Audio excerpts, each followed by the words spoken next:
everybody, I'm Ariana, a content marketer here at The Shelf, and today we're going to break down all things 2023 Pinterest algorithm. The good news is that marketing on Pinterest has never been easier.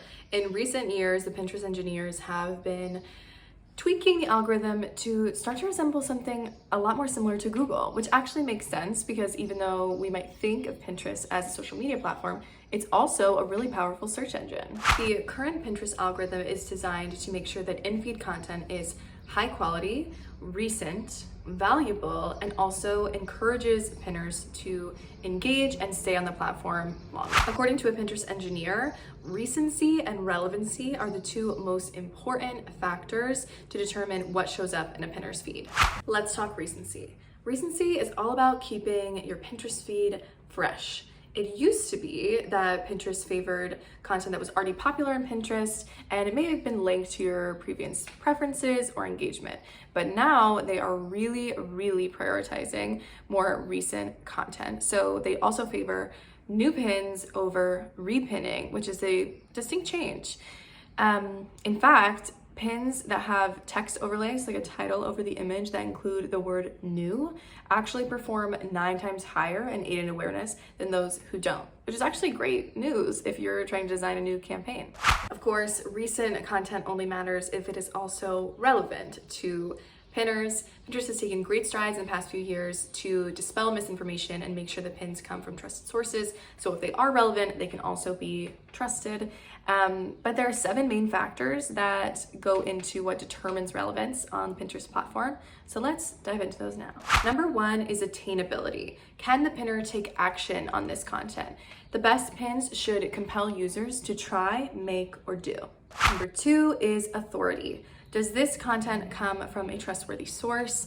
Is the user creating this original content a leader in their industry or someone trustworthy in this category? And finally, does the pin link out to a safe, trustworthy site? Number 3 is visual appeal. Does this creator have a knack for creating attention-grabbing images? Is the image branded and can we see that?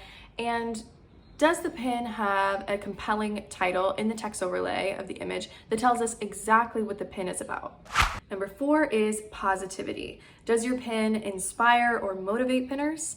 Pinterest prides itself on being a feel-good corner of the internet, so your pins should be too.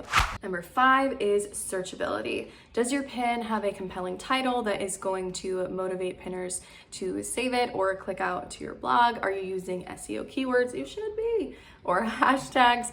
You want to make your pins as searchable as possible. Number 6 is shareability. Obviously on Pinterest, we want things to be pinned. So is your pin's value stated explicitly so that pinners are incentivized to pin it? Finally, number 7 is a strong CTA. Pinterest is all about actionability, so it's really important that you just tell pinners what action to take on your pin. So now you know exactly what to do on Pinterest. We're going to favor recency and relevancy, and if you need some help on what relevancy means, you've got those 7 steps to always go back to. Remember, don't get worked up over the algorithm. Just make the algorithm work for you. You totally can. If you have any questions as to how you can do that, go ahead and drop them in the comments below. That's all I've got for you today, but you can always stay up to date on all things at The Shelf and influencer marketing by signing up for our weekly newsletter, also linked below. And of course, if you'd like a little hands-on help with your next influencer marketing or Pinterest campaign, you can sign up for a strategy call at the link below, and we would love to help you out with that. Until next time, happy marketing.